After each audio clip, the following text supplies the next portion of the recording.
I see. Hello and welcome, everyone. I am dubbing this Friday with Fran. We are going to try to do this every Friday, and we'll talk about special education issues, issues that Fran has experienced or issues that are being discussed in the media and just in the groups that she's involved in. And so for those of you who have joined us before, you know that Fran has two children. Both children have special needs that are very different from each other's special needs. Her children are 20 and 21. One lives at home with her still, and the other one lives in a residential facility. And she has not been able to see him in, what did you just say, 130 days? Yes. Because of the COVID-19 regulations that we have in our state and pretty much across the country. So today we are going to talk about not judging a book by its cover. Fran and I met about 10 or 11 years ago, and she was not who she is today. She is and she isn't. I mean, her being is still the same. Her personality, her brightness, her loveliness, her character. But her physical attributes have changed quite a bit in the last several years. And I'm going to just turn it over to her and let her tell you a little bit about her situation. So welcome, Fran. Thanks for joining me today. Thanks, Shelley, and you are too kind. But I'm hoping, though, in some ways that I have changed for the better, even in my inner being, as my outer being has changed as well. But yeah, as I was thinking, lately, I just don't judge a book by its cover. Just keeps coming back and coming back, and it sounds so cliche. I know it is actually, but it's so true. Mm-hmm. I'm finding in life, and it used to always be I was advocating for my children and see them as children first who happen to have a different ability, a special need, or and now I find I'm having to advocate for myself, and it kind of blows me away. Sometimes it gets really weary and draining because what people see of me, and if you see me looking to the side, I wrote some notes to try to stay on track because I do get easily distracted. But the people see a wheelchair. They see my walker. I have a stance control CAFO, knee, ankle, foot orthotic, and I have a shoulder orthotic. You can kind of see part of it there. So people see that, the outward physical appearance. They see my glasses. They see a fat person. Really? No, but I'm serious. People, you're right. No, I get you. Yeah. No, they do. They see people. They look at somebody. How many times have you seen those memes on Facebook about, oh, look at the fat people in the Walmart carts? Mm-hmm. And people automatically assume they're lazy. Right. I mean, it's just even that. And people see that in me. And it's just like, and I've lost over 100 pounds, but I've still got a long way to go. But that's what people see. Yeah. And when they see that, and I'm going to share a picture of, but what people see, they see that. And so then therefore they assume, and you know what to assume means. Yep. This is a picture of when I was getting fitted for my stance control CAFO. And if you notice, I also had Bell's palsy at this point. So part of my face isn't working. I have a patch over my eye and my leg doesn't work. But that's what people saw. So they assumed that I couldn't understand what was being said. I couldn't volunteer. I couldn't help because I would be more of a hindrance than a help. And that's something I fight. I've found all the time. Yeah. And I think that people aren't malicious in there. It's just that that's where their brain goes for whatever reason. And all of us do that. I mean, we look at, I get people all the time that look at the color of my hair and think, they start to tease me because, oh, you must have a really hot temper. because redheads are known for having hot tempers. And growing up, I had lots of freckles. I was extremely thin. And, so people would make comments, kids mostly, but, people would comment about the outward appearance. And we can't see character. No. We have to witness that in action. So, and it takes time to be able to see it and to witness. Right. And to get to know that person as an individual person. Exactly. And that's what I wrote. One of the things people don't want to be patient, but they would rather just do it themselves. They don't want to take the time. Right. To get to know. And also people are unwilling to think out of the box, even how to allow you to be able to work within what you have, but use the things you can do. Right. Instead, they focus on what you can't. Right. And so, go ahead. I mean, you and I, when we met, where we met was a therapeutic riding center, and all of the riders were children with some sort of disability. And every one of those riders had their own individual personality. They were individuals. They were unique in who they were, not because of their disability, but because of all of their abilities. And it was who they were on the inside. Yeah, exactly. And you and I are both Christian women, and we both know that, God, thankfully, sees who we are on the inside. And doesn't just take who we are on the outside. But as humans, we don't have that ability to see the inside until we take some time to get to know people. And so often people are told, like you just said, you can't, based on what someone sees of them physically. Yes. And then they don't take that opportunity or give themselves the opportunity to get to know that person and to see that person is a person first, and then ability level, intelligence level, just everything else. Whatever. Yeah. Yeah. So you shared with me a picture of you when you were in high school. I'm about to share it. How did you know I was going with that one? So we're going to see what people saw Fran when she was in high school. I should be, there you go. Hopefully you can see that. That's her. She's right there, right? Mm-hmm. Playing soccer. I was the goalie. Now, if you've seen her daughter. Undefeated, unscored upon. Wow. That's very impressive. Now, were you in the States when you played? Because I know you lived. No, this is Germany. Okay. This was American high school on a base there, but this was in Germany. Yeah. Okay. Awesome. Yeah. When she showed me this picture earlier, I thought it was her daughter because she looks very much, or I should say her daughter looks very much like her. So how were you treated in that when you were able to do those kinds of things? I was expected to play the best I could, and they relied on me, and they wanted me there in the goal. I mean, I shared it with there was another goalie who was taller. We went into a shootout actually for the championship game because it was tied, and she did the goalkeeping for the shootout because I could jump up, but I couldn't jump across. But, they relied on me. Right. It was cool. Okay. Yeah, because how tall are you? 4'11". Oh, are you? I thought you had at least reached 5. Well, with shoes on, we're maybe there. And then maybe there. Okay, and this picture, can you see that? Yep. I was a drum major my senior year in high school. We actually had to wear a cape, and my cape was a little long. It would drag a lot. So they had to modify it a bit.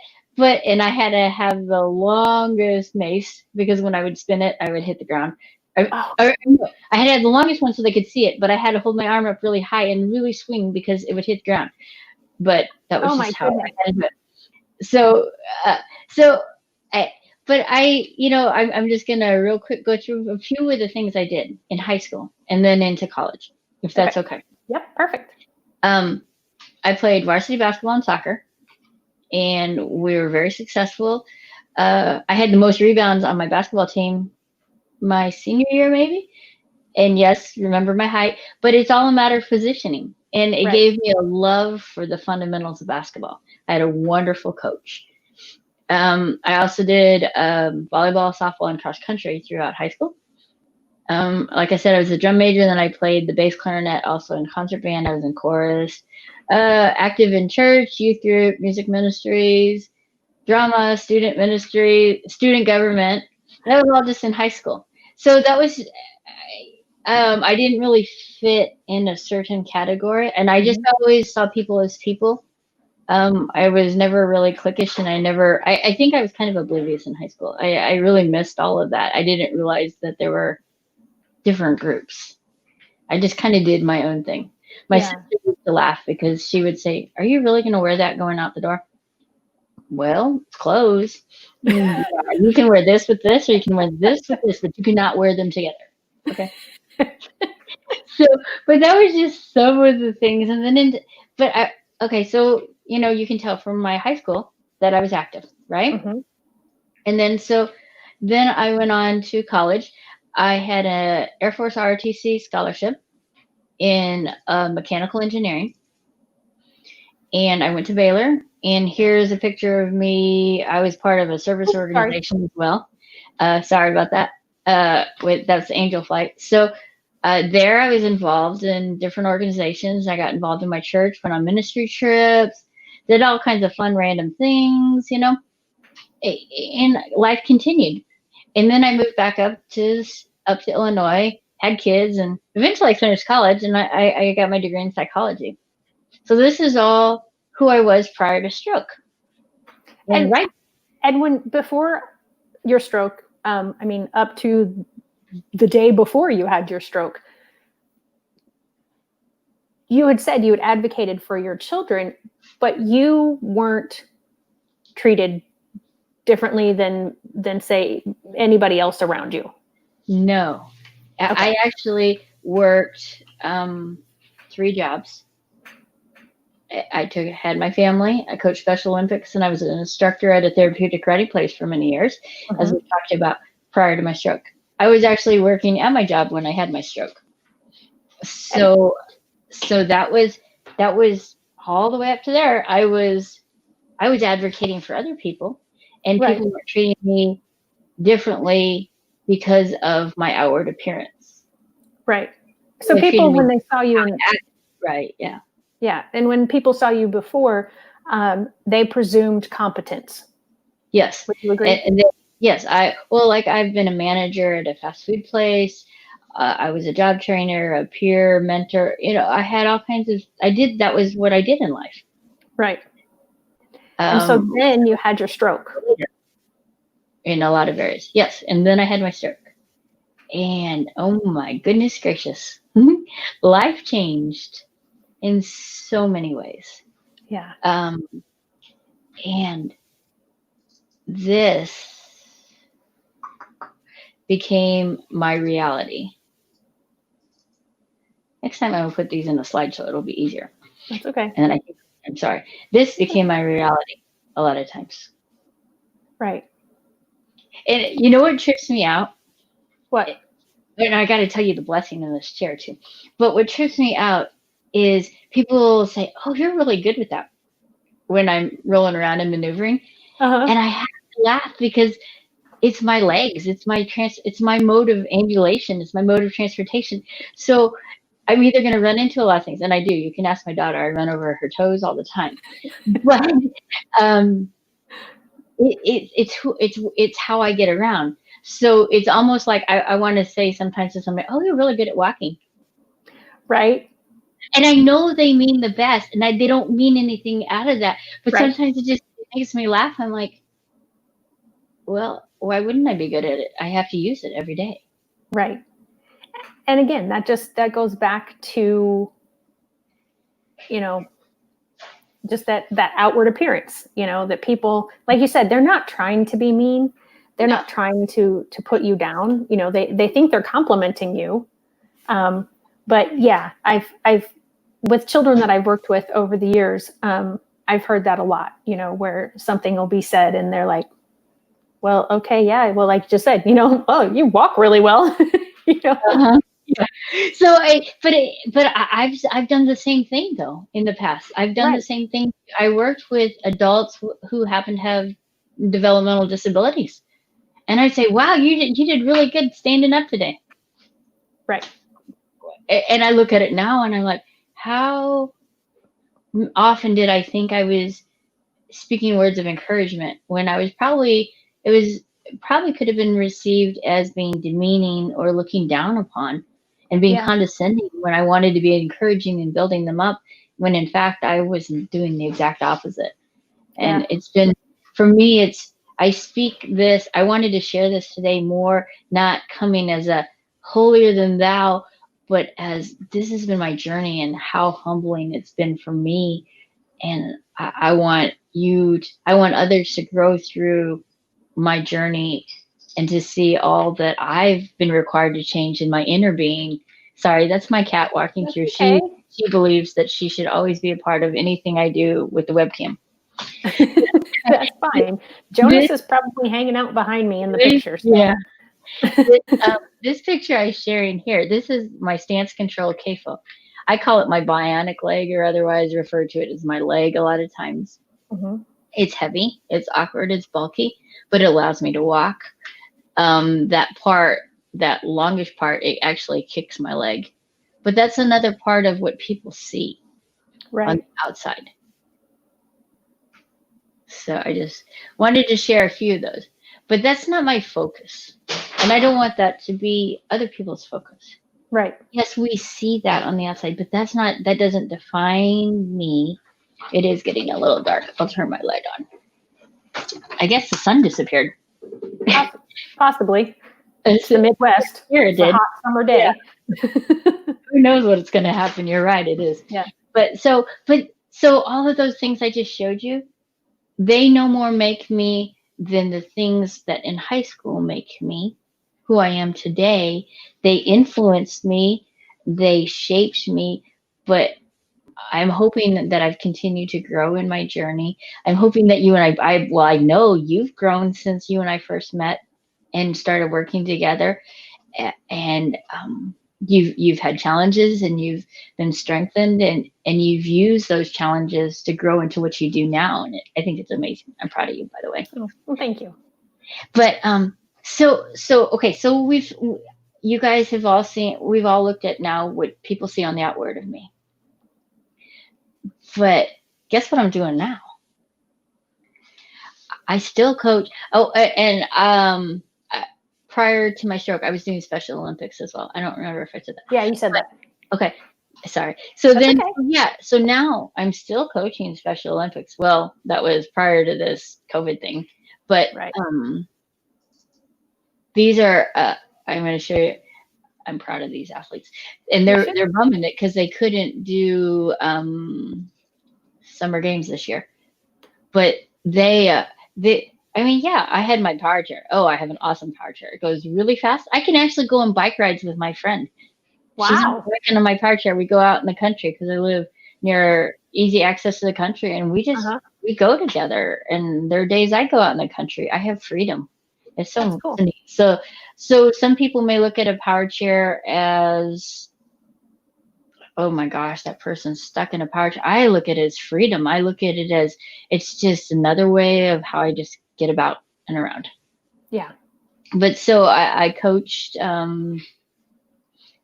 Special Olympics, and I don't know. I'm going to try sharing a picture. I don't know if this worked. Does it show up? No, it didn't. Well, I took the first. Was it? I was going to see if it would show up on top of the other one, but it didn't. Oh, okay. It's okay. But and I just wanted to show. This was at the same Special Olympics, but I was able to be out there right beside another coach who is able-bodied and doing the same things. So I still do Special Olympics, but they still teach me so much. Oh yeah. Their inner spirit grows me all the time. Yeah. But so that's just one of the things. Oh, stop, cat. But I have to show you this picture. I didn't show this picture, I don't think. Oh, come on. Sorry, my cat is eating my arm as we talk. Oh, well, that's not good. It's life. Okay, so this was me riding in Germany. Oh, okay. And cool. Look how long your hair is in the reflection in the mirror back then. It was prior to going into ROTC, I cut it a foot and something off and it was still long then. But so that was riding in Germany at a German stable. Mm-hmm. And then it didn't bring it up. Oh well. And then this is what I want you to see. This is remember I was a riding instructor. Yes. And now I'm a rider. Awesome. And I do instruct occasionally, but this is, we're getting ready to. I haven't started my season yet because of the weather. I'm hoping to start soon. Right. Yeah. But this was the prior season, and if you'll notice, there's nobody beside me. Yeah. Oh, that's true. No sidewalkers, no leaders. No leaders, and I'm directing the horse. Beautiful halflinger named Abby. And so this is, and it's cool. There they see me. I untack my horse. I walk my horse. I use my power chair. We take walks. But I wanted you to see that outwardly, if you looked at those pictures I just shared of the horses, we're the same. Right. I mean, it's a person on a horse. Yep. So exactly. How judging the book then? Yeah, exactly. So you, I didn't tell you this ahead of time, but I have this philosophy, and maybe you've seen it in some of my stuff, but it's #NoLimits. And that kind of goes along with my whole, caterpillar turning into a butterfly. Mm-hmm. And the fact that we don't know what tomorrow holds. And we don't know we know who we are now, but we don't know who we're going to be later. Right. And so that's where the butterfly, for anyone who was always, if you were curious, is why I always have a butterfly logo. But that's it, because, every one of us is one stroke or one accident away from a completely different life than prior to that incident. And so the #NoLimits, you could have, after your stroke, said, that's it. You could have just given up and said, okay, this is all I'm cut out to do right now. This is all I'm capable of doing. And, you could have just wallowed forever in woe is me, poor me, this is all I've got. But you didn't do that. You had an inner drive. Long term, I didn't do that. Well, I know. That's why I said you didn't wallow for a long time. Okay. Because, it is, I would think, a lot of mindset to get beyond feeling sorry for yourself and thinking all the negative things and looking at all the things that now you can't do. Mm-hmm. And so I'm thankful that you told me you were proud of me, but I'm so proud of you because of everything that you also have been through and have overcome and continue to overcome. And you still have that beautiful inner being that you were when I met you all those years ago. I almost feel that you're even brighter now than you were sometimes back then. I can tell you why. Tell me why. Why? Because God is changing me, and everything I do today is for his glory. I want it to be. I want to share his truth, and that he is my joy. He's my hope. And that's that's how I keep going. In his scripture, he says, take your thoughts captive. Mm-hmm. And that's it's actually on one of my pages that I can flip through on my phone. I have a picture that has the scripture, take my thoughts captive, so that I have to, because there are days I could just, not be. Right. I could wallow forever. Right.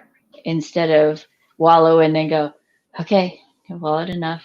Pull up my big girl panties and get going. Yep. Alex, I'm glad you love butterflies. They have been my, I used to have a big poster when I had a classroom, and it was that. It said that, we know who we are, but not who we will become. And that is a little bit, most of that is from Ophelia in Hamlet. But her actual saying, I believe, is we know what we are today, but not what we will become in the future. So I've altered it a little bit, but to me, it's I still give her character credit. Give William Shakespeare the credit, he wrote it. But yeah, just because that was something that was always frustrating to me. And I'm sure this is a frustration that you have felt for your children and now for yourself, that people would just, well, this is all that they're going to be able to do. This is all that they're going to live to be able to do. This is maybe as long as they're going to live. So you have to think about lifespan when you're thinking about what you're teaching them, or, again, going back to, you can't, you can't walk, you can't run, you can't read, you can't do math. And all of those things are false, because they may be able to do them, just not in the same way that the person saying it thinks it should be done. In a different way, and they'll do it to what they need to be able to do it. Right. You can help them get to where they need to be. Do I expect my son to be able to do trig? No. Does he need to be able to do trig? No. But I can't do trig. I used to. I can't now. Remember math? That's why I think God has a sense of humor, because numbers were my most favorite thing. I used to do math puzzles because that was fun to me. Right. That was fun. Yeah. And so speaking of that, for anyone who hasn't been with us in the past and doesn't know, what parts of your body and brain were affected by your stroke? This is my bad side. Okay. So numbers have been affected. I get them mixed up, and sequencing. See, it's really funny because I don't really know what I mess up, and I was going to go back to something you had said just a while ago. You were talking about where I've come, but part of it was taking thoughts captive, but the rest of it is God has provided me with an amazing support team of people that love me, accept me for who I am, but also push me. Oh my goodness, do they push me? They push me hard. That's good. Sometimes I balk at it, and sometimes I'm not very nice, and I have to go back and apologize, because I know they want the best for me. And then we're growing through it together. Yeah. And so where I am now is not just because of my own mental pulling up my bootstraps, but also that I have amazing people supporting me and encouraging me, checking in on me. I went incommunicado for a little while on technology. I just shut it all down for a little while because I just needed a break. Right. But I didn't tell anybody I was doing that, and I didn't realize that it would affect a lot of people. But I had quite a few texts going, hello, where are you? I haven't heard from you, or are you okay? So it was affirming to me that I have a purpose in life, and I still can do good things for the Lord, and it's okay to keep my time here. My purpose is not done. Amen. So So, but so I wanted to tie that back in. But so I have amazing support team. So I'm not always sure what I can't do, because a lot of times they'll smooth it over for me. They'll fix it. They'll just interpret. My niece, even, and my daughter even interpret. I count by letters, and I'll say, "Hey, what's this?" And either my daughter or my niece will pop off in a heartbeat and tell me what the number is, so that I can then tell whomever I'm speaking the appropriate thing rather than a letter. Right. Oh, and my time. I'm really off on time. I go like the top of the longhand and the shorthand. I'll just tell you where those numbers are. Okay. So the hours and the minutes, you just tell me. Like, so it's like we started today at 1:12. Okay. Gotcha. Yep. We tried to work on those little numbers things, and I don't know. And if I see a clock and it's got numbers on it, that throws me off. I just need where the little dashes are, and right. Well, the bigger, not the little. Does that make sense on the clock? I don't know. Anyway, so I that's somewhere in my brain. I know where those numbers should be. I really mean that. So, does it make sense what was affected or not? But more, it wasn't really my stroke. I had a series of concussions as well. Oh, okay. I forgot about those. Yeah. Yeah, and that's actually where a lot of my cognitive problems have occurred, because your nugget is not meant to hit the floor or hard objects multiple times. Right. Yeah. But sorry. Oh, go ahead. I'm sorry. No, I was just pulling up my phone to just check, make sure that it was all working and everything. So sorry. So okay, but I wanted to share something kind of cool. Okay. Now, see, I just love, you're so excited and you're so happy all the time.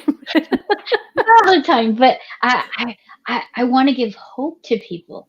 I want people to know that no matter your circumstance, there is hope. Not just hope because the hope that I know that that Jesus died for me, I had that salvation, but the hope that you have a purpose in life as well. A hope that you can contribute to other people in life. You can help another person. Everyone in life has purpose. Yes. Even the people that they say are nonverbal and they can't communicate or something. There's okay, not going to go into that one right now. That'll be another Friday with Fran. That's just a rabbit hole that will just go forever. Sorry, coming back, everybody, the person that can just give you an eye gaze, their eye gaze can give you so much encouragement, because there's so much in their eyes. If you take the time to stop, to look into their eyes and see what they're communicating, sometimes that is the sweetest thing. I have where I used to work, I'm still in communication with some of the parents who have adult children there, and they haven't seen their children as well. They haven't been in communication, and I know some of they're nonverbal, and it's such a struggle, and I watch it, and I know, and my heart hurts, but I know we want the best for our children. But as I was thinking of the eye gaze, I was thinking of one of their children. She's beautiful on the outside and the inside. And if you take the time to stop and just spend time with this individual and look at her, she emanates such peace and joy. And my heart just goes to this family that they haven't, because it's really hard for them to communicate. Right. The place where they live has been wonderful. They've set up an intercom system where they can look at each other through the windows. Oh, wow. That's nice. And they've done FaceTime as well, but it's not the same. Yeah. The individual who has the different abilities doesn't quite get it. There's no way to understand per se. They can see their family, but they can't be with them. Yeah. So it's hard to get that eye gaze communication. And I totally believe that everybody has a purpose, and oftentimes I think we misinterpret where the purpose lies. Is it that it's something that we do and that we make happen? Or I think in a lot of times are people that learn differently, that their purpose is to teach the rest of us to be kind, to be compassionate, to look outside the box and realize that it's just not words that you use to communicate. There are multiple ways to communicate. You know, you, like you just said, that eye gaze, that smile, you know, a little giggle or whatever, some sort of utterance, you know, for some of the nonverbal people. Just, you know, I talk with my hands, and there is a, you know, actual language that can be used with hands. But even my talking with hands, you know, I mean, I can make certain gestures, and people who know me really well know what I mean by that, you know, so that's just another way that we're communicating with each other. Right.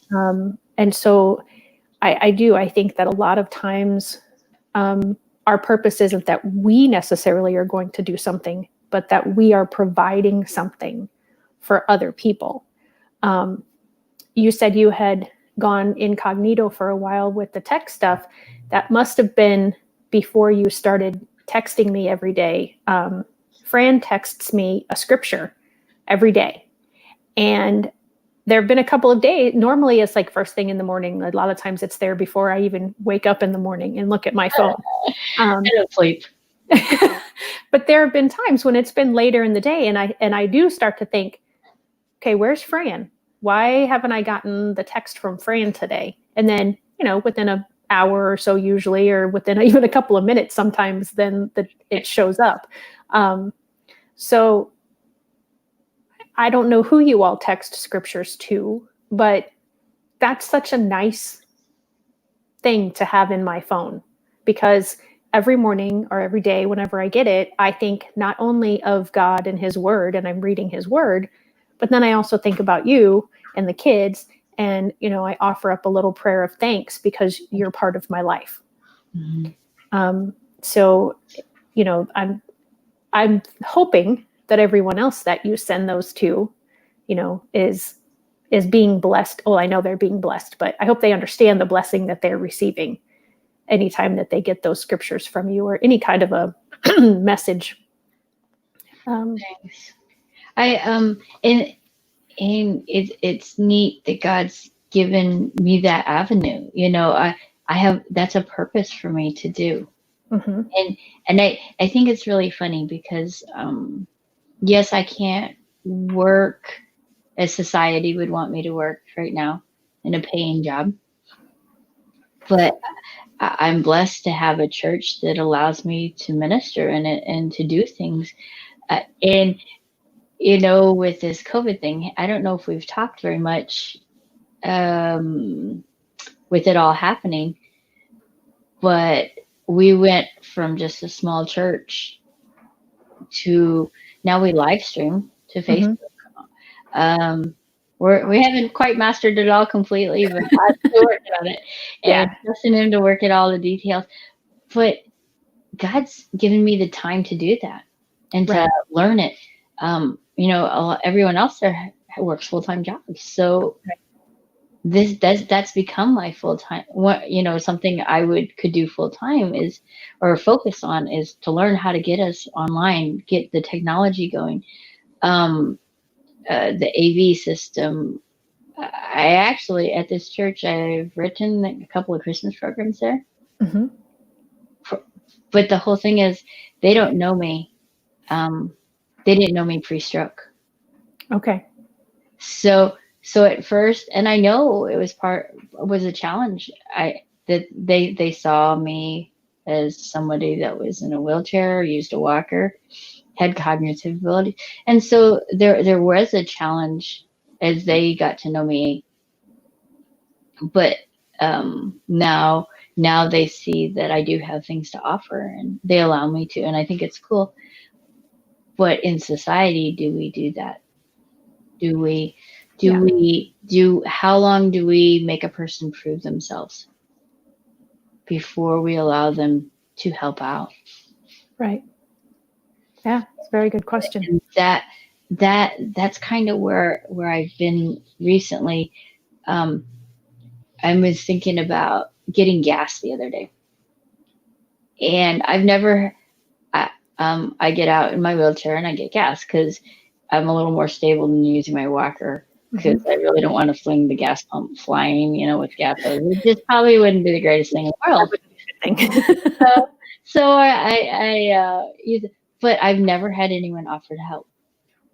And I don't know if sometimes people think, oh, I don't know how to ask, and actually I can do it, so it's not a big deal. But I had a gentleman stopped. He had been getting gas. I saw him on the other side. It was an older gentleman. He had a cane actually, and my first thought was, oh, I should go over there and ask him to help if he needs help. That was my thought. Right. He got done before I could get my wheelchair out, and so I was like, okay. So I was going about my way, got my wheelchair, and I'd actually pulled a little too close to the pump, so I fought my wheelchair out of the side of my van. And banging stuff around. My van is a mess now because I've just given up. It just gets now because I just bang things around. But and so I get over there and I'm swiping my card, and all of a sudden I hear this kadunk, kadunk, and the gentleman who had been getting gas with the cane, I'd seen him drive away. He apparently had driven back, and parked and walked over, and he was asking if he could help me get gas. Oh, wow. And I was like, the first time for someone to ask me to get gas is an older gentleman with a cane. Right. Not the able-bodied, Right. So how do we judge people by a cover? What expectations? I was thinking he needed help. He was thinking I needed help. And we were both, I think, respecting each other in that, but we knew the other could do it. Right. We saw the other do it, but we wanted to be there for each other. Yeah. But as society, do we want to be there for each other? Do we enable people and just do for them when they can do for themselves? Or do we just do it because we don't think they can do it for themselves? Right. So, I mean, that's kind of, it's a hard balancing act because you don't want to offend people, right? Right. Right. So do some people maybe not offer to help me get gas because they don't want to offend me? Could be. Or do they think, oh, well, she can, or are they just so busy in life? Not that I need help with getting fits, but, I'm just trying to, No. So they see my wheelchair, but they don't judge me there, but they see my wheelchair or the way I talk, or especially I've noticed at medical doctors, if I have somebody with me, a lot of times they'll talk to them. They don't talk to me. And that used to bother me when I would take clients to doctors. I would sit kind of behind them so that they were in front. Yeah. Even if they were nonverbal. Right. But so people do that. So how do we go about changing? How do we go about changing what is norm? And I mean, so much of today's social unrest, how can we even use that for changing the norms of those who are outwardly different? Right. Who people judge the cover and not the contents of the book. Right. I don't have an answer to that.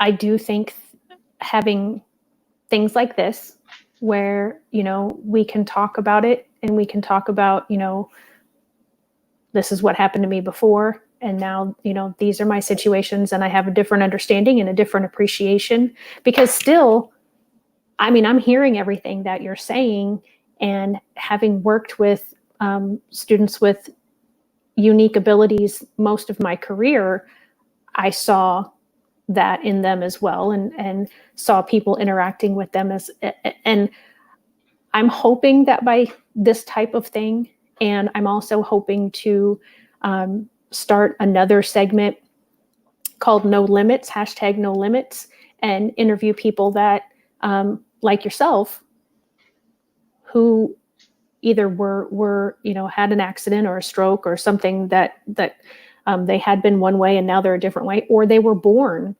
with limitations by society standards, and they're proving that, well, maybe I didn't go down the path you thought I should be going down, but I'm going down this path instead, and I'm not stopping. I like that. And hopefully, I mean, my line for my business is making the world better for all, one IEP at a time. And, it's the same way with this, it's making the world better for all, one opening up a book at a time. Yeah, I like that. I don't think you can change it in mass. I think it takes individual, and it takes time, and it takes a willingness. Yes, a willingness, and it takes, what's that word? It takes give and take on both sides. Yep. And that's one area I would love one day to tackle with you, is how parents of individuals who happen to have different abilities sometimes want to pull just that card for certain things. Gotcha. Yeah. I just we'll leave it at that for now. Yeah. Well, that'll be another Friday with Fran. So you could tackle with somebody else even. It's just an interesting perspective to me that I'm discovering and being in different groups. I'm and sometimes I'm like, it makes me ask myself, because I know I'm a work in progress. We all are. I know that I know that I'm not where I need to be, and I want to grow. The minute I stop wanting to grow, I think, is when I can wallow. When I can become self-absorbed. But when I want to grow, then I'm focusing on others and how I can be there for others. And that's what I want to do in life. I want to help others. Yeah. And I mean, that's so much your persona, because I mean, just, you're always doing that. I mean, that's how we met each other. We were both at a therapeutic writing center to help other people. Right. And I think that is so powerful, what you said, that when you grow is when you're helping others, and when you are outward focused and not inward focused. So yeah, I think that's a fabulous place to stop for today. But before we do, is there anything else that you wanted to share? Any pictures or? It's a picture. Okay. There you go. Ooh, that's a pretty background. Where are you? Garden of the Gods. Ah, okay. Cool. But I was able to hike part of the trail. Nice. I didn't know that. That was cool. But anyway, but to me, I love this picture, and this is why I wanted to share it at the end. Because yes, you see my stance control K-foam, if you choose to focus on that. But you notice the background. I notice that in my posture that I'm at peace, that I'm content, that I'm content to be where I am at that moment. And so my outer book in that picture to me is just what I see as a person that's just out enjoying the day. What did other people see with a person with a wheeled walker and someone helping them occasionally? Who knows? I don't know. They probably thought, oh my goodness gracious, this person's in the way. Or some people might have thought, oh wow, that's really cool, someone's walking. Or some people might not even have thought about it. Right. Which is fine, because we're not all focused on other people. We're focused on other people. But I don't want no limits. I like that. Why limit? Why limit ourselves? Why limit others? Why limit the population you're wanting to serve, Shelley? I'm so excited for what you do because you are. You're not. You're helping get beyond those limits that others place, and that's my goal, is to help people see beyond those limits, to see the inside, and to take the time to read that inside. Yeah, absolutely. All right, that was a better ending than the one I said. So, so we're going to wrap it up with that. I appreciate everyone who joined us today, and I appreciate anyone who is watching this as a replay. I hope to do this, as Fran and I said, we're going to try to make this an every Friday with Fran segment. I don't know if it'll always be at 1:00 in the afternoon Central, but we'll try to find a time and then be consistent with that time so that you that want to tune in on a regular basis can do so. I appreciate you, Fran, so much, and your willingness to join me and to talk about your personal experiences, not just with your children, but with yourself. I so appreciate everything that you are doing for the kingdom of God, and what you are doing at your church, and what you are doing in your own outreaches. And again, we're just making the world better for all, one book and at a time, one IEP at a time. Awesome. So thanks everyone for joining. Bye.